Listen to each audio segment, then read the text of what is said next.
Nah, apa sih gigi palsu itu?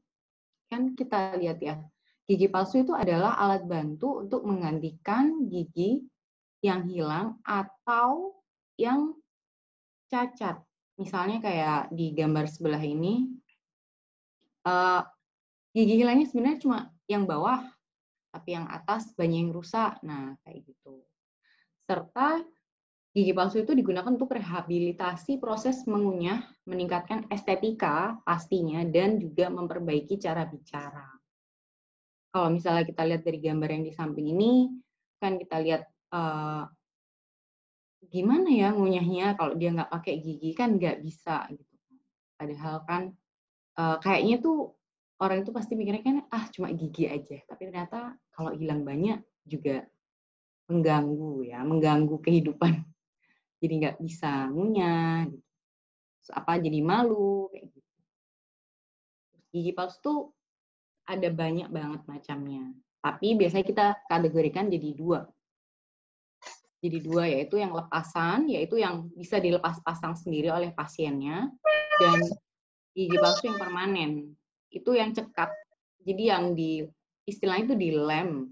Gigi palsu yang tidak dapat dilepas pasang oleh pasien, akan terpasang permanen selama dirawat dengan baik. Jadi bukan berarti udah dipasang terus kayak ya udah gitu aja nggak dirawat. Pasti kalau misalnya nggak dirawat, suatu saat tuh akan terjadi keradangan dan lain-lain. Jadi gigi penyangganya bisa rusak, akhirnya gigi palsu permanennya malah lepas segigi-giginya, kan kayak gitu. Nah, ini contohnya.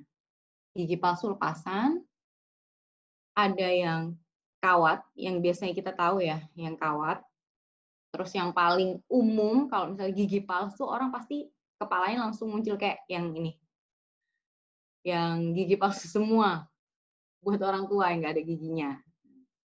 Terus ada juga yang kayak gini, yang lentur, ini valplas. Terus ada juga yang lebih fancy istilahnya, gigi palsu, lepasan, tapi nggak ada kawatnya. Nah, kok bisa nggak ada kawatnya? Nah, kayak ini ada magnetnya. Jadi gigi palsu dengan magnet.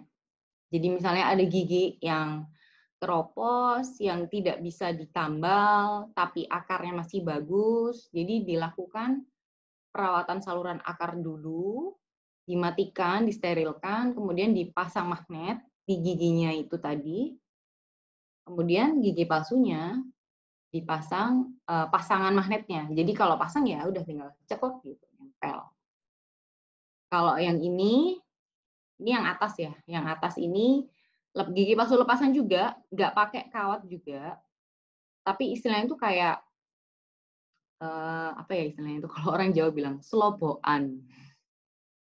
Jadi gigi aslinya mungkin, sudah keropos juga, sudah tidak utuh, tapi belum rusak akarnya, jaringan sekitarnya juga masih bagus. Jadi kita kasih pilihan tindakan ini namanya teleskopik.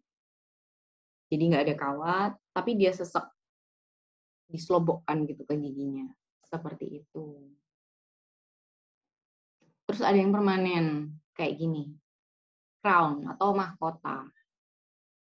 Jadi biasanya kalau pada kasus yang ini misalnya, bapak ini mengeluhkan, eee, dia selalu tambal di sini, tapi selalu pecah, selalu lepas kayak gitu. Nah, terus apa solusinya? Ternyata ya di crown, dipasang mahkota, kemudian dievaluasi gigitannya.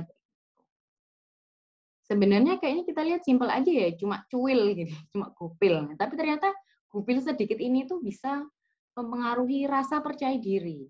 Kayak, apa ya, kan nggak enak ya kalau misalnya lagi senyum gitu, terus ternyata kayak, wah ada gupilnya, kayak gitu.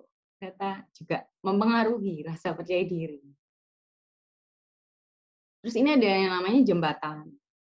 Kita lihat gigi hilangnya 2, 1, 2, terus gigi samping-sampingnya ini dikecilkan, dibur, jadi agak lebih kecil, dibuat sebagai pegangannya. Ini permanen, jadi nanti ini dikasih perekat semen, kemudian nanti ini gigi palsunya ditumpukkan di atasnya. Jadi kayak jembatan gitu kan, ada kakinya kanan dan kiri. Nah, seperti ini. Ini nggak tua ya, pasiennya ini masih muda, masih ya 30 tahun waktu itu. Usia-usia produktif, perempuan, setelah kecelakaan, dia merasa nggak percaya diri kan, giginya lepas setelah kecelakaan dan lain-lain. Kemudian pasien ini datang minta dibuatkan gigi palsu. Nah, terus kita kasihkan jembatan, kita pilihan jembatan ini. Setelah jadi, pasti Mbaknya jadi lebih percaya diri ya. Kan masih muda juga ya, 30 tahun. Gigi depannya hilang kayak gini. Kan kasihan ya kalau malu kayak gitu kan, mempengaruhi bicara, penampilan, itu kan juga berpengaruh ya. Terus ada lagi, nah yang ini implan. Implan ini ya ditanam di dalam tulang dari bahan titanium. Seperti ini ditanam. Kemudian ini model implan yang bagian atasnya berupa jembatan. Ada yang seperti ini yang implan yang bagian atasnya berupa mahkota saja. Nah, kelebihannya implan ini dia tidak mengasah gigi-gigi sebelahnya. Jadi gigi sebelahnya nggak dibur, nggak ada kawat dan lain-lain.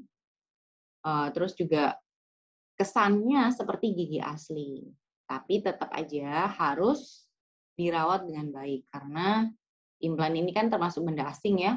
Jadi kalau nggak dirawat, takutnya gusi-gusi sebelahnya ini ada radang. Terus kalau misalnya dia radang, implannya bisa terjadi goyang dan lain-lain. Jadi tetap walaupun dia permanen, walaupun misalnya implan, tetap harus dirawat, dibersihkan, kontrol rutin. Jadi kalau ada apa-apa, dia pasti terdeteksi.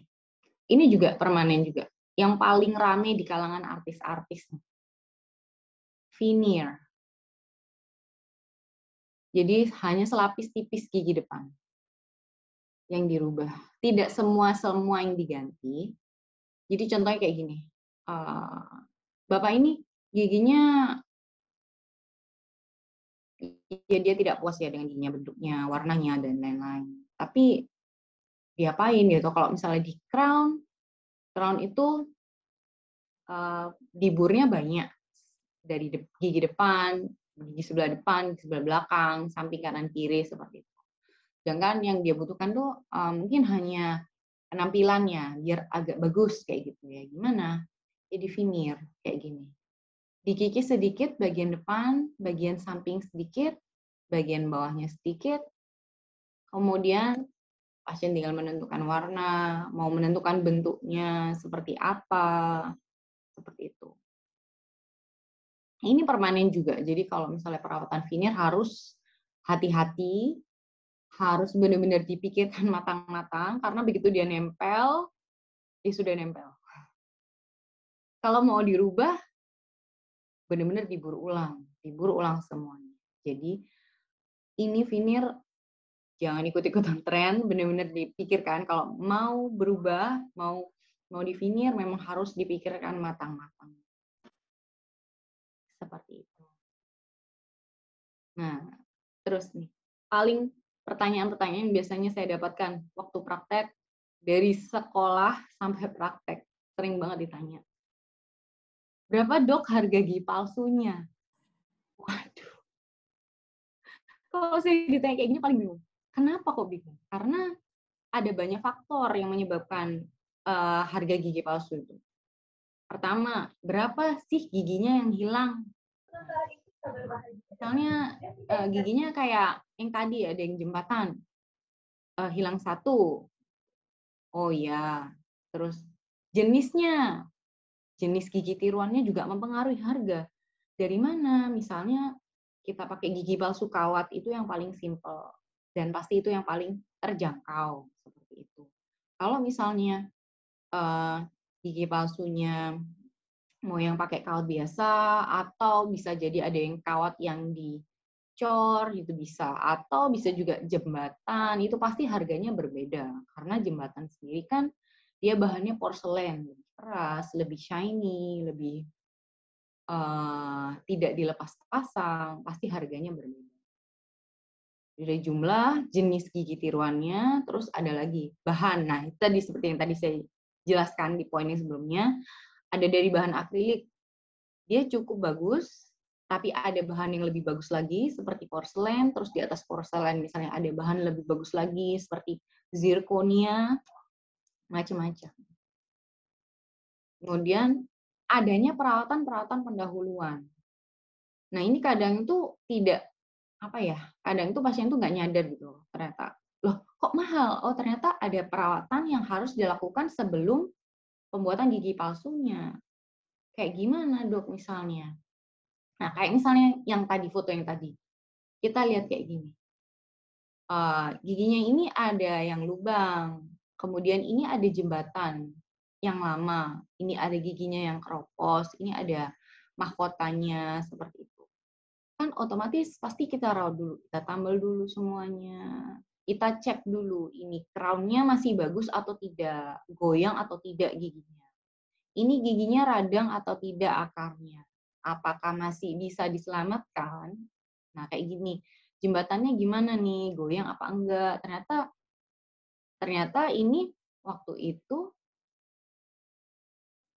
ini giginya keropos, kemudian jembatan ini ternyata gigi dalamnya tuh ada yang patah, seperti itu. Terus ini harus ditambal semua, dan ini harus dirawat saluran akar, ada yang perlu dicabut, dan lain-lain. Ternyata banyak perawatan pendahuluan yang harus dilakukan. Istilahnya itu bersih-bersih dulu, setelah bersih-bersih baru kita bisa mulai prosesnya. Boleh mateni langsung anogen. Nah, terus ada yang nanya, gimana sih pakai gigi palsu dalam hukum Islam? Nah, ini nemu ada fatwa MUI tahun 2018 tentang tindakan kedokteran gigi. Salah satunya tentang membuat jaket gigi atau mahkota, membuat veneer, pemasangan behel gigi dan bleaching. Jika untuk tujuan pengobatan maka hukumnya halal. Kemudian jika untuk menormalkan gigi yang tumbuhnya tidak normal maka hukumnya halal. Jadi misalnya ada yang giginya terlalu maju mundur, terus jadi kayak gampang kegigit kalau makan. Nah, itu kan mengganggu fungsi. Itu boleh, tidak apa-apa. Kemudian ada yang tindakan pencegahan dari timbulnya penyakit, maka hukumnya halal. Untuk tujuan kecantikan tanpa merubah bentuk aslinya, maka hukumnya halal. Untuk tujuan kecantikan tanpa indikasi medis dengan merubah bentuknya yang asli, maka hukumnya halal. Jadi misalnya kayak dilakukan veneer tapi bentuknya tuh berlebihan. Maksudnya kan ada yang dibuat lebih panjang, lebih putih, tidak natural, kayak dibuat gigi kelinci gitu. Terlalu merubah dari bentuk asli itu nggak boleh. Nah, ini juga sering ditanyain. Kalau meninggal gimana dong giginya? Ya nggak apa-apa, ternyata boleh-boleh aja. Diharuskan memperlakukan jasad mayit seperti tubuh orang yang masih hidup. Jadi misalnya ya, kalau pada pada jenazah, kalau misalnya bisa dilepas, ya harus dilepas. Tapi kalau susah, misalnya ada implan atau ada crown, ada mahkota, ya nggak boleh dilepaskan. Karena itu kan menyakiti, ya nggak boleh. Kan kita tidak boleh. Kita harus memperlakukan seperti manusia hidup seperti itu. Begitu. Kesimpulannya, penggunaan gigi palsu untuk menggantikan gigi yang hilang dapat meningkatkan kualitas hidup seseorang karena terbantunya saat proses mengunyah, bicara, serta dari segi penampilan. Dan pemakaian gigi palsu adalah tindakan yang halal dilakukan. Begitu. Mungkin ada pertanyaan yang lain gitu, Mas? Baik, Dokter, atas materinya. Barangkali dari peserta webinar ada pertanyaan, seperti yang saya sampaikan di awal. Apabila peserta webinar ingin bertanya secara langsung kepada narasumber kita, Dr. Tika, bisa langsung menekan icon hand raise atau angkat tangan, ya. Atau juga barangkali malu bertanya secara langsung, bisa di kolom komentar ya, Dok ya, Ya, dengan format ya. nama, nomor HP, dan pertanyaan. Maka kami akan bacakan pertanyaan dari yang lebih awal terlebih dahulu.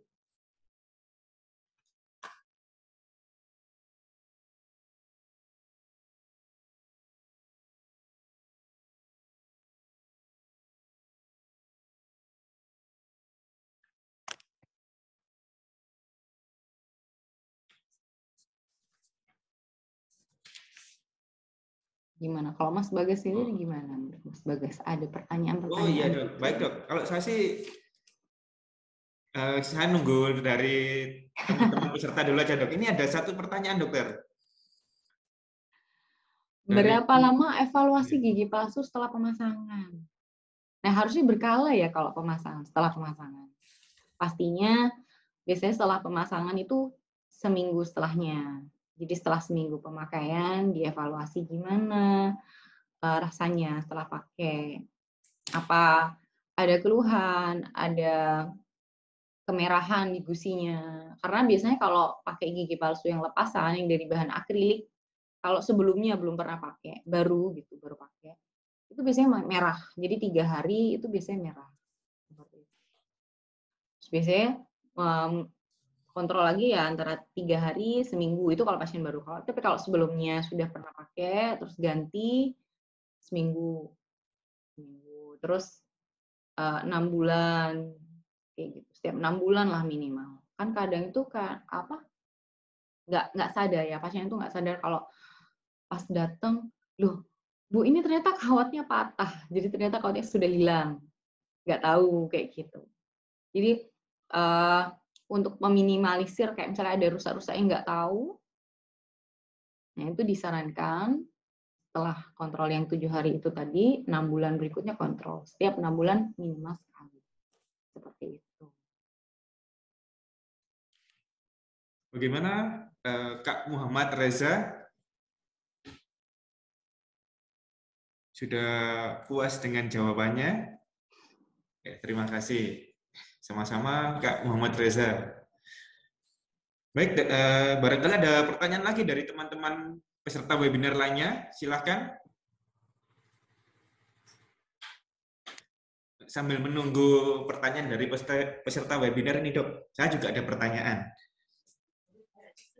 Jika melihat dari materi yang Dokter Tika sampaikan tadi, sepertinya nggak murah, Dok, ya, untuk membuat memasang gigi palsu. Nah, kebanyakan kan pasien, ya nggak kebanyakan sih, nggak sedikit pasien yang biasanya niatnya datang ke klinik atau ke rumah sakit itu hanya untuk memasang gigi palsu. Tapi setelah datang, ternyata banyak hal-hal yang harus dilakukan sebelum melakukan gigi palsu. Betul. Itu gimana, Dok, itu, Dok, untuk mengedukasi pasien yang mungkin awalnya, loh, saya di sini kan cuma ingin membuat gigi palsu, kok harus ada Betul. perawatan ini kan tambah Iya, mahal, betul. Dok. Itu gimana, Dok? Terima kasih, Dok. Iya, betul.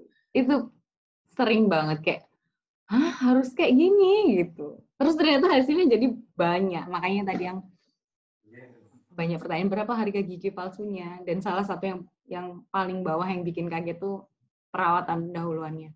Sebenarnya ya dijelaskan aja memang, karena misalnya kalau ada gigi yang keropos tapi dibiarkan atau misalnya ditumpuk di atas gigi palsunya langsung, otomatis ya itu nanti akan menimbulkan penyakit ya Mas ya. Soalnya kayak misalnya kayak gini. Nah, seperti ini. Misalnya ibunya datangnya cuma mau gigi palsu yang bawah aja loh nih aslinya. Aslinya maunya yang bawah aja. Bikin yang bawah saja. Tapi ternyata waktu saya evaluasi, Bu maaf ini goyang giginya. Nggak bisa. Karena kalau misalnya saya teruskan bikin gigi palsu yang bawah, otomatis gigi yang goyang dua ini dia lepas. Jadi nanti gigi palsu sudah jadi, sudah bayar, malah jadinya bolong di depan kayak gitu Mas. Jadi memang harus ada komunikasi, benar-benar dijelaskan bahwa perawatan ini tuh butuh untuk dilakukan. Dan memang nggak murah ya Mas ya. Jadi memang makanya kenapa kok kayaknya simpel ya, sikat gigi 2 kali sehari setelah makan, sebelum tidur, kayak gitu-gitu. Karena memang nggak murah gitu, Mas. Dan sebenarnya perawatan itu ya sederhana, cuma hanya menyikat gigi aja. Jadi memang ya gitu, dijelaskan. Harus dijelaskan satu-satu kenapa. Misalnya kayak cuma lubang sedikit seperti ini, kayak, lubang aja kok Dok, kecil aja, nggak usah lah gitu kan, cuma dipasang kawat aja. Nah, kalau misalnya lubang kayak gini, kalau misalnya suatu saat gigi lubangnya berkembang, misalnya kayak lama-lama gigi ini kalau lubang pasti dia tendensinya akan jadi sakit ngilu, kayak gitu ya Mas ya. Akan jadi sakit ngilu, terus misalnya nanti ada bengkak di gusi, kan rata-rata seperti itu.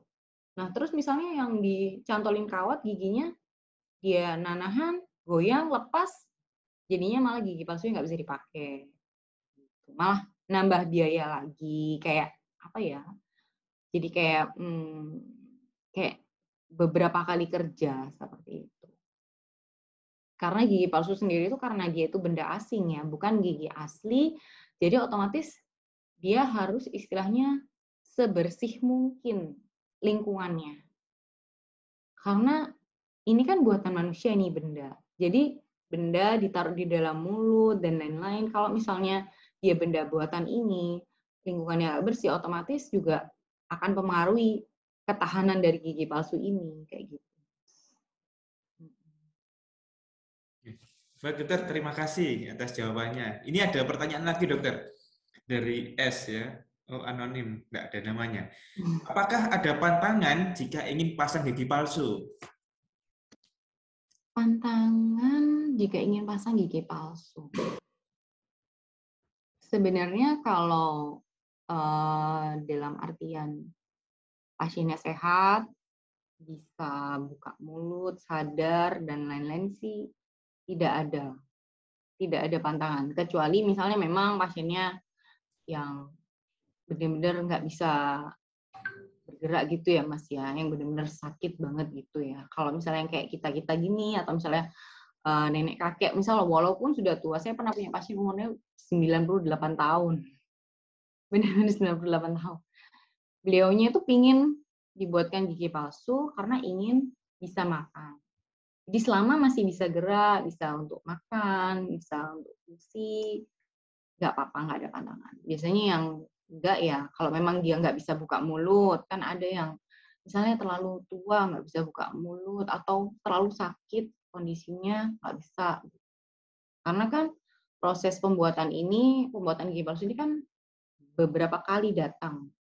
Dicetak, terus mencocokkan giginya, dan lain-lain. Jadi pasti butuh pasiennya sehat, bisa buka mulut, nih jelas ya.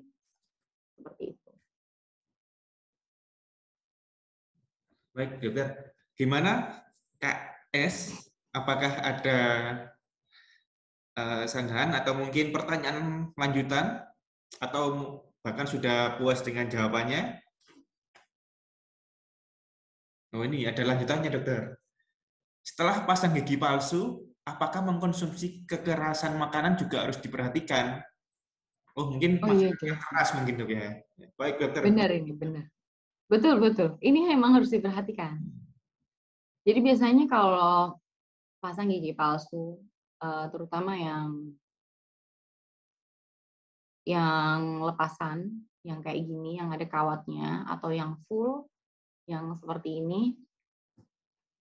Nah, yang full denture kayak ini, istilahnya full denture, yang lepasan, yang valplas. Karena dia tidak menempel di gigi, jadi otomatis kita harus bertahap. Artinya belajar. Karena ini gigi palsu, gigi baru. Awalnya nggak ada giginya. Biasanya kan orang kalau nggak ada gigi, ya bisa-bisa aja sih ya masih makan ya. Tetap aja kok sebenarnya manusia ini adaptif. Sangat adaptif sekali. Jadi misalnya nggak ada gigi, tetap aja bisa makan. Di mood juga tetap hancur gitu. Terus tapi kalau misalnya tiba-tiba pakai gigi palsu, wah ada benda asing nih, ada benda asing, berarti kita mulai lagi dari awal. Kita belajar punya, kita belajar dulu dari makan yang lunak. Jadi makan yang lunak kayak tahu, nasi masih boleh. Terus kemudian beberapa hari setelahnya mungkin agak naik tingkat jadi kayak tempe gitu, karena agak keras. Kemudian kalau udah agak terbiasa, bisa makan ayam, bisa daging, tapi dipotong kecil-kecil. Kenapa? Karena ini giginya buatan manusia. Jadi nggak bisa digeradak gitu langsung kayak, gitu. Nggak bisa. Tetap ada keterbatasan memakai gigi palsu untuk mengkonsumsi makanan. Mau makan kerupuk bisa, tapi ya pelan-pelan kayak gitu. Nggak bisa yang dikelatak gitu, nggak bisa ya. Nggak boleh, jangan. Nanti kaget. Kalau misalnya belum terbiasa, yang luka itu biasanya gusinya, sariawan kayak gitu. Jadi harus pelan-pelan dilatih dulu seperti itu. Baik, terima kasih dokter atas jawabannya. Gimana Kak? Sudah cukup untuk jawabannya atau masih ada pertanyaan lanjutan lagi? Saya kira cukup ya. Jika nanti ada pertanyaan dari Kak, Ini ada satu lagi, Mas. Ini ada satu lagi dokter, ya. Dari Angga Sanjaka Putra. Izin bertanya dok, gigi depan saya patah setengah setelah jatuh saat berlari. Jika disambung, itu yang awet menggunakan apa ya dok? Serta tahan berapa lama? Dan bagaimana ngomongnya ke dokter karena di puskesmas tidak bisa menyambungnya. Terima kasih dok. Terima kasih, Mas. Siapa ini? Mas Angga. Mas Angga, ya. Nah, ini kasusnya Mas Angga ini mungkin mirip sama pasien saya yang ini. Yang ini, yang mahkota. Dilihat dulu Mas Angga, patahnya seberapa banyak. Kayak ini. Ini saya agak lupa ya ini patahnya kenapa. Tapi yang jelas pasien ini giginya patah seperti ini. Ditambal bolak-balik, tapi selalu lepas. Terus datang ke saya lihat.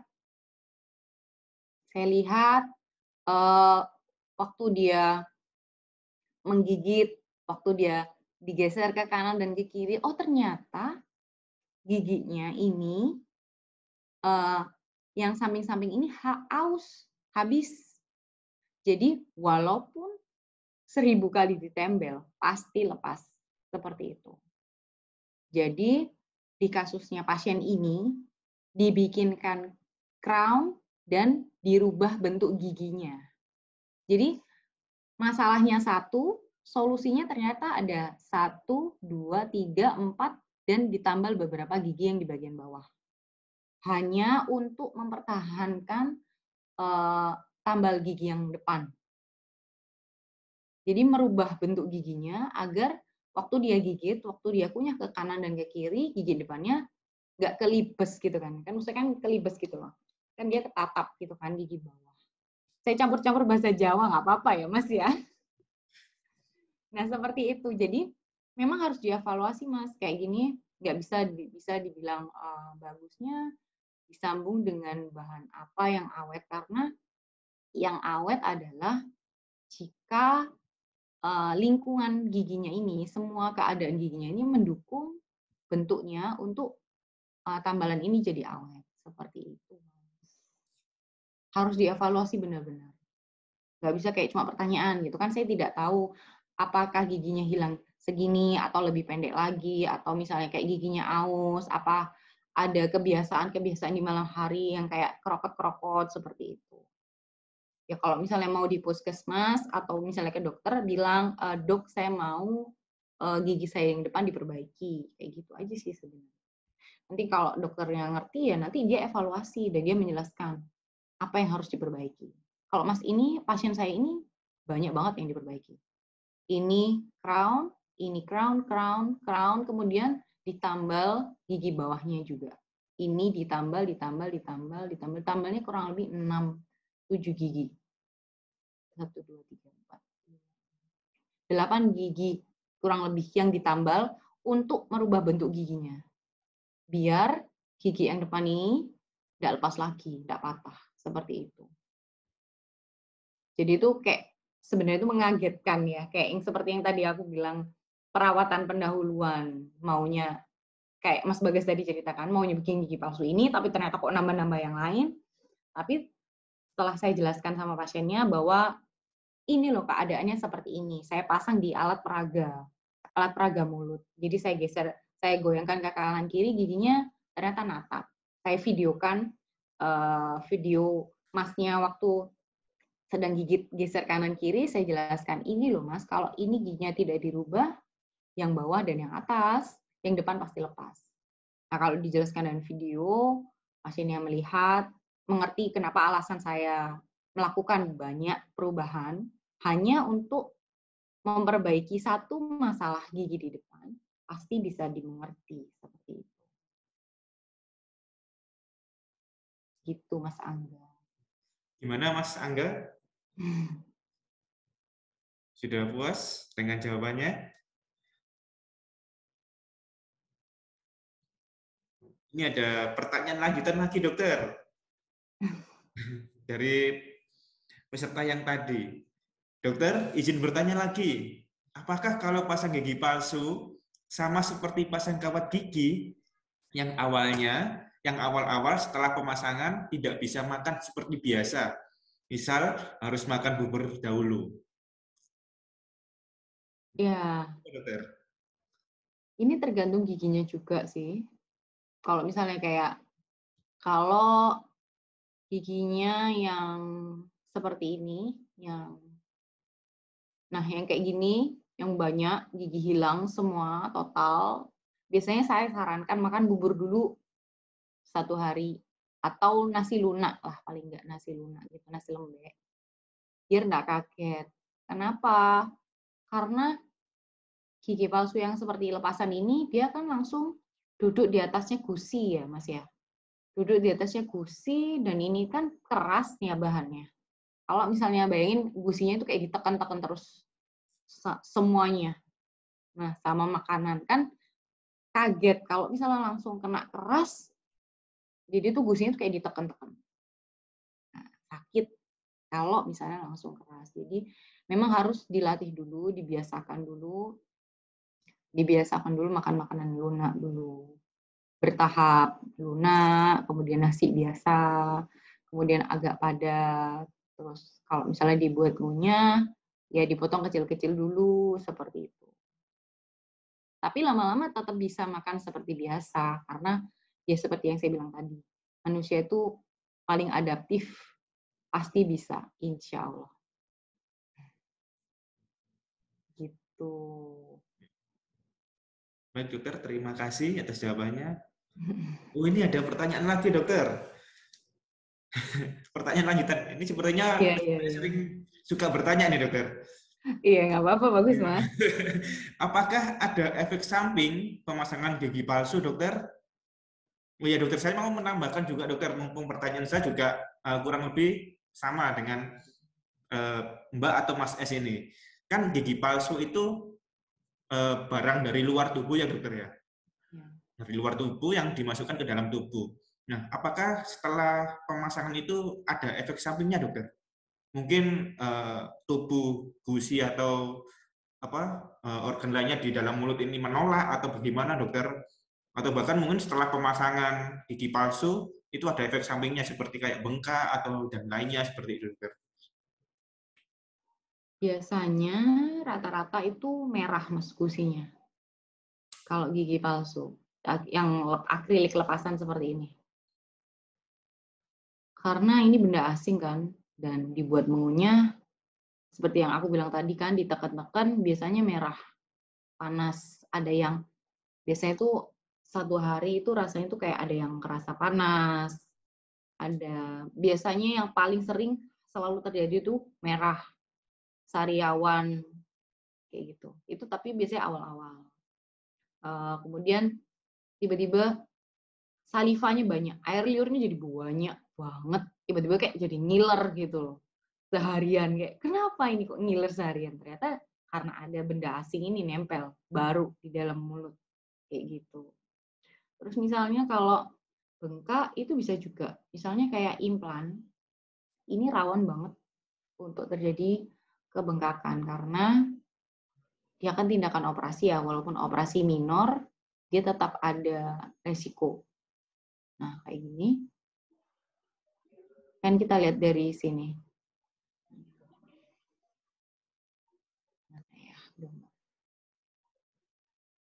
Nah, di sekitar-sekitarnya ini, yang di sekitar implannya itu, kalau nggak bersih, dia sangat bisa terjadi radang. Seperti itu. Efek sampingnya kira-kira seperti itu. Tapi yang paling sering ya pasti radang dulu ya. Pasti itu kan benda baru istilahnya. Anak baru nih diradang merah. Tapi nggak apa-apa, nanti itu dievaluasi aja. Selama tidak mengganggu, paling ya dikasih kayak obat-obat lokal seperti itu. Kumur atau jaga kebersihan mulut. Makanya kan setelah pemasangan biasanya itu kontrolnya 1 hari, 3 hari, 7 hari. Setelah itu 7 hari oke, sudah 6 bulan lagi di recall untuk kontrol. Kontrol, bukan kontrol kayak gimana kok harus kontrol lagi, kan udah selesai gitu. Enggak, cuma buat cek aja. Siapa tahu misalnya ada yang cuil, ada yang patah atau apa, kegores, apa kayak gitu. Atau misalnya gusinya merah, kayak gitu. Kan kadang nggak tahu. Kan sering banget pembersihannya juga kurang bersih. Perlu diingatkan lagi cara bersihinnya yang benar kayak gimana.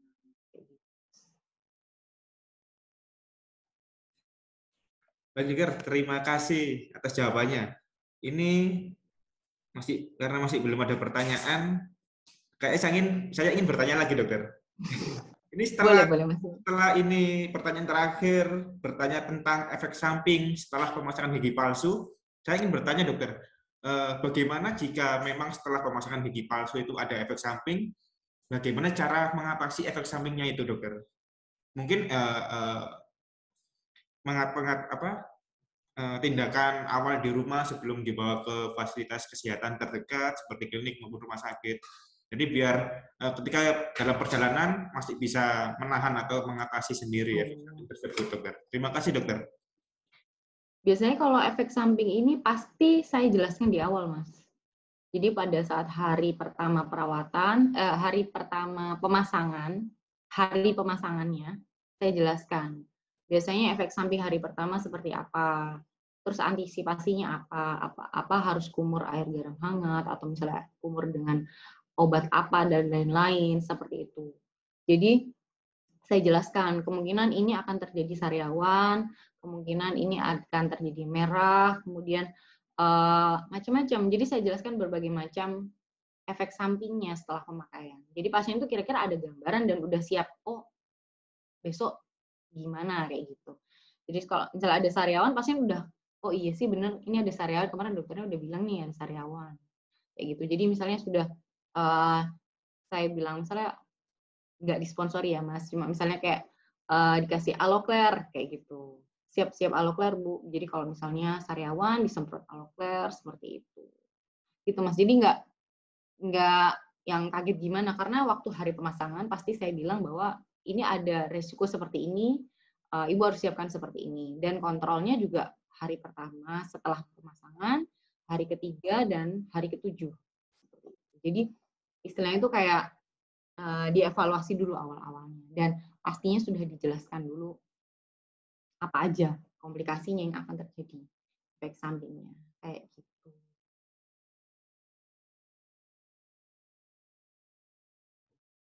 Terima kasih, dokter. Ini ada pertanyaan lanjutan lagi, dokter. Dari Mbak atau Mas S ini. Saya punya teman yang pakai gigi palsu, dok. Tapi yang bisa dilepas pasang gitu, dokter. Yang tiap malam direndam di air kalau sebelum tidur. Itu bagaimana ya, dok? Apakah bisa juga untuk digunakan sebagai alternatif pasang gigi palsu? Dan apakah kalau dilepas pasang gitu tidak apa-apa ya, dok? Apakah bisa timbul resiko di kemudian hari? Silahkan, dokter Tika. Mungkin. Gak apa-apa, memang gigi palsu memang ada 2 jenisnya kan tadi saya cerita. Ada yang bisa dilepas dan ada yang permanen. Ada yang cekat, ada yang lepasan. Ya nggak apa-apa, memang jenisnya lepasan. Kenapa direndam sebelum tidur? Karena biasanya kita menyarankan biar giginya tuh nggak kering ya. biar nggak kering melingking gitu loh Mas. Karena dia kan dia seharian nempel di mulut kita, kotor, kena makanan dan lain-lain. Biasanya itu direndam itu setelah dibersihkan, setelah dicuci dan direndam dengan air, tapi biasanya saya sarankan dengan kayak larutan perendam. Jadi biar istilahnya itu nggak ngecembeng sama sisa makanan. Jadi larutan perendam itu kan ada pembersihannya, ada biar gigi itu tetap bersih seperti itu. Kok kayaknya lebih ribet ya pakai gigi palsu. Pasti kan orang mikir kayak gitu, kok ribet banget sih dibersihin, direndam dan lain-lain. Ya memang lebih ribet Bapak dan Ibu, makanya dijaga giginya. Tapi kalau memang harus terpaksa memakai gigi palsu, ya itu caranya. Direndam biar dia lebih awet, tetap bersih dan terasa segar waktu dipakai lagi di pagi hari. Seperti itu. Kan cairan perendam itu biasanya ada rasa-rasa mintnya, jadi kayak odolnya gitu ya. Tapi sebelum direndam harus dicuci dulu. Dicuci dengan cara apa? Pasti saya instruksikan dengan sikat gigi bayi.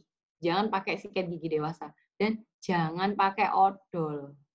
Nggak boleh bersihkan gigi palsu lepasan pakai odol. Loh, kenapa? Karena odol itu kasar, Mas. Nah, sedangkan gigi palsu ini halus, dan dia harus tetap halus agar makanan itu tidak menempel di gigi palsunya. Jadi dibersihkan pakai sabun cuci piring, Sunlight, seperti itu. Sabun yang halus, yang nggak ada kasar-kasarnya, nggak abrasif, dan sikat gigi bayi. Kalau misalnya dulu kapas ya, tapi nggak bersih kalau pakai kapas. Cuman saya rasa kalau sikat gigi bayi dia cukup lembut, tapi tidak abrasif. Gitu. Apakah ada timbul risiko di kemudian hari?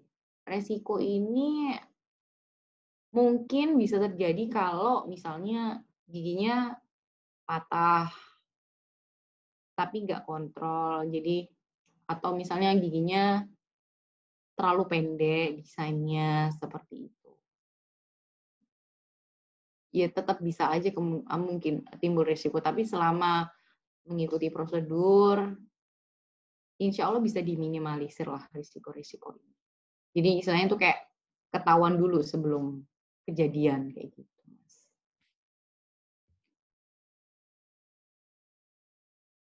Ini ada yang naik lagi nih. Dilanjutin. Kalau dipakai terus-terusan bisa dong.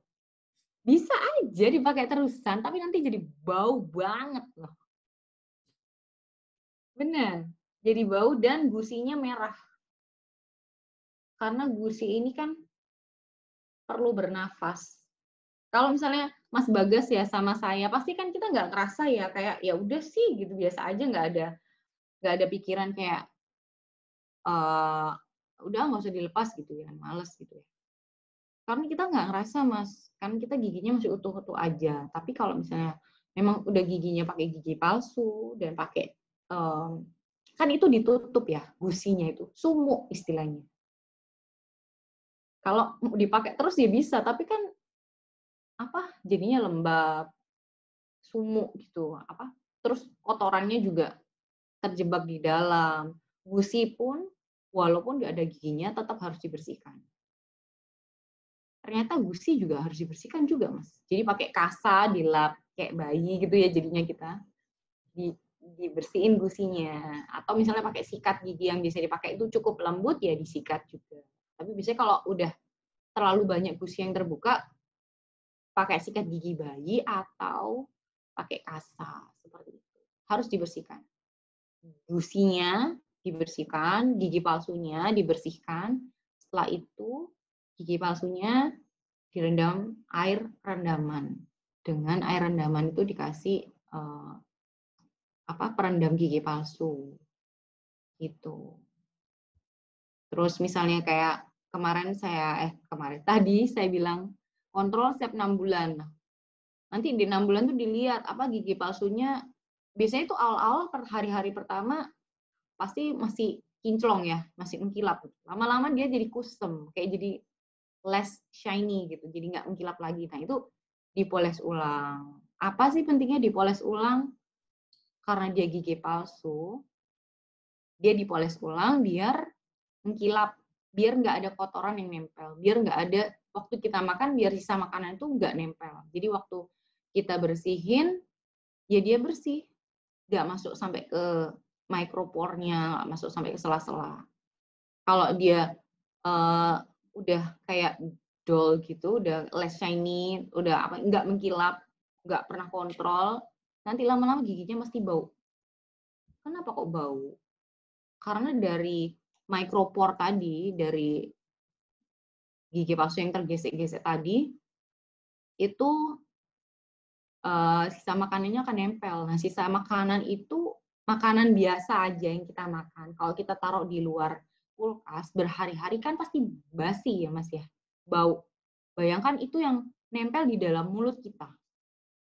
Gimana ya rasanya? Kayak ada basi tapi kita pelihara di dalam mulut kan gimana gitu ya. Nggak mau, nggak boleh, jangan. Jadi kalau bisa nggak boleh malas, harus tetap semangat dan berusaha merawat apa yang ada dengan baik, seperti itu. Baik, Dokter Tika, terima kasih atas jawabannya. Ini masih belum. Oh, ini ada lagi, Dokter. Pertanyaan, Dokter. Kalau kumur Boleh aja. Kalau kumur pakai obat kumur, misalkan nggak sponsor ya, misalkan Listerine, bagaimana, Dokter? Ya nggak apa-apa, boleh-boleh aja. Nggak masalah. Tapi kumur itu dilakukan setelah sikat gigi ya, Mas. Bukan kayak nggak mau sikat gigi nih, kumur aja gitu. Enggak. Sebenarnya yang main point of treatment itu sikat gigi. Sikat gigi itu benar-benar membersihkan kotoran-kotoran yang nempel. Disikat. Shoo gitu, hilang kotorannya. Benar-benar disikat kan, maksudnya kayak digosok gitu kan. Disikat itu udah hilang. Memang sikat gigi itu yang paling utama. Gitu. Kalau Listerine itu tambahan. Cuma biar wangi aja. Membersihkan kuman juga ya udah sih, tapi kan cuma kuman aja, tapi plaknya kan nggak hilang kalau kumur aja. Nggak bisa. Kayak gitu.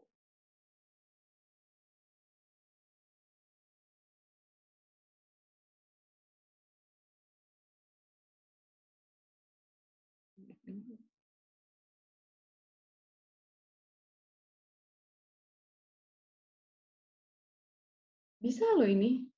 Ada loh ini. Gigi palsu permanen menimbulkan karang gigi itu ada. Kenapa coba timbul karang gigi di gigi palsu yang tetap, gigi palsu permanen? Karena nggak pernah sikat gigi. Karena plak itu yang menumpuk lama-lama dia jadi karang gigi.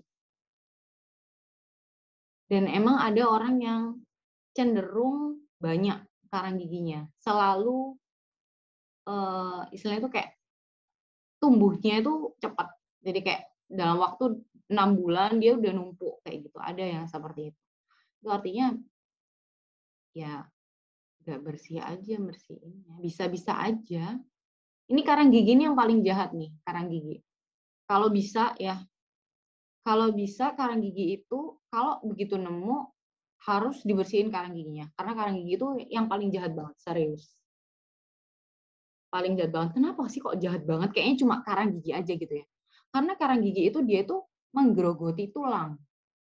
Begitu dia menggerogoti tulang, giginya itu goyang. Kalau giginya goyang dan benar-benar goyang, tulangnya habis, nggak ada lagi Mas yang dilakuin, Mas. Dicabut.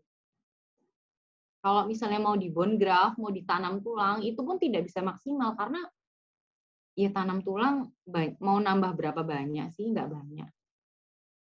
Nggak seberapa signifikan. Jadi karang gigi itu nggak bisa dirontokkan pakai obat. Harus dibersihkan di dokter gigi seperti itu. Harus rajin ini. Karang gigi ini soalnya paling jahat, benar-benar paling jahat.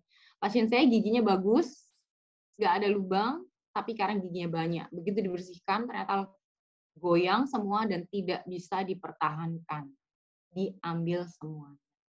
Jadi saya ngeliat tuh kayak ngenes kayak, ya Allah, emannya kayak gitu. Padahal tuh cuma karang gigi.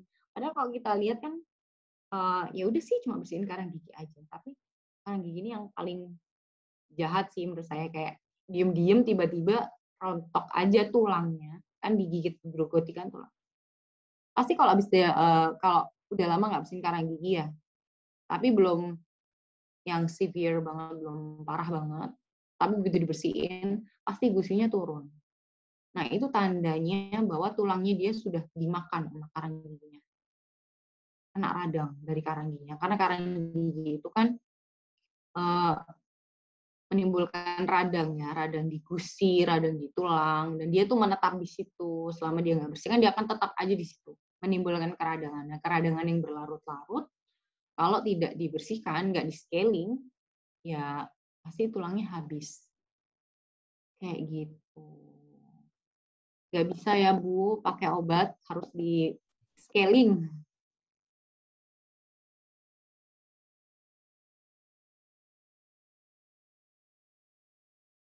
Nggak ada itu Bu. Clickbait. Nggak bisa pasta gigi, merontokkan karang gigi. Karena karang gigi itu nggak cuma di atas ya. Karang gigi itu dia tumbuh di dalam gusi juga bisa. Jadi di bawah gusi itu dia bisa. Mungkin kalau yang di luar, kalau gede banget, dia bisa lepas ya. Tapi yang di dalam gusi, dia merasuk sampai ke dalam gitu loh. Makanya saya bilang harus di scaling untuk kebersihan menyeluruh. Gitu.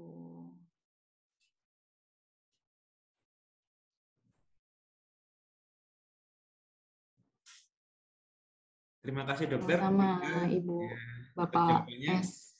Ya. Ini tidak memperkenalkan diri juga ini, Pak atau Mbak S ini siapa. Oh iya. Terima kasih atas pertanyaannya, Mbak atau Mas S ini. Ya. Karena sudah mau jam 10, kita tutup ya dok ya, untuk sesi tanya jawabnya dok ya. Ya, baik.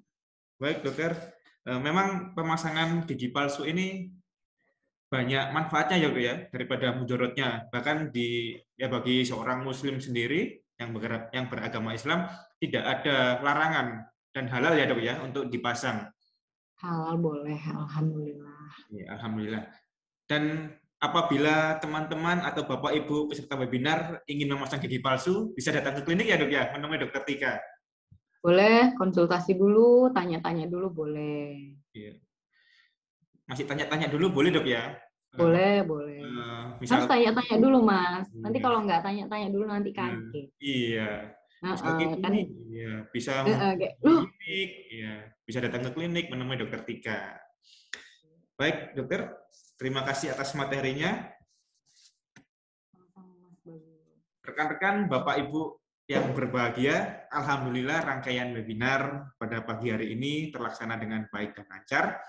Terima kasih kepada Dokter Tika yang telah menyampaikan materi yang bagus dan sangat edukatif mengenai serba-serbi gigi palsu, tentang apa itu gigi palsu, macam-macam gigi palsu. Tadi macam gigi palsu ada yang permanen dan yang lepasan dok ya, dan juga bahan-bahan dari gigi palsu itu sendiri, dan juga perawatan pasca pemasangan. Semoga materi yang disampaikan bisa bermanfaat bagi kita semua. Terima kasih juga kepada para hadirin serta webinar yang telah setia menyimak webinar dari awal sampai akhir ini. Akhir kata, saya Pratama Bagas Wicaksono, mewakili rekan-rekan klinik utama Dharma Husada Premier, pamit undur diri. Sampai jumpa di program webinar awam lainnya. Salam sehat selalu. Assalamualaikum warahmatullahi wabarakatuh. Waalaikumsalam.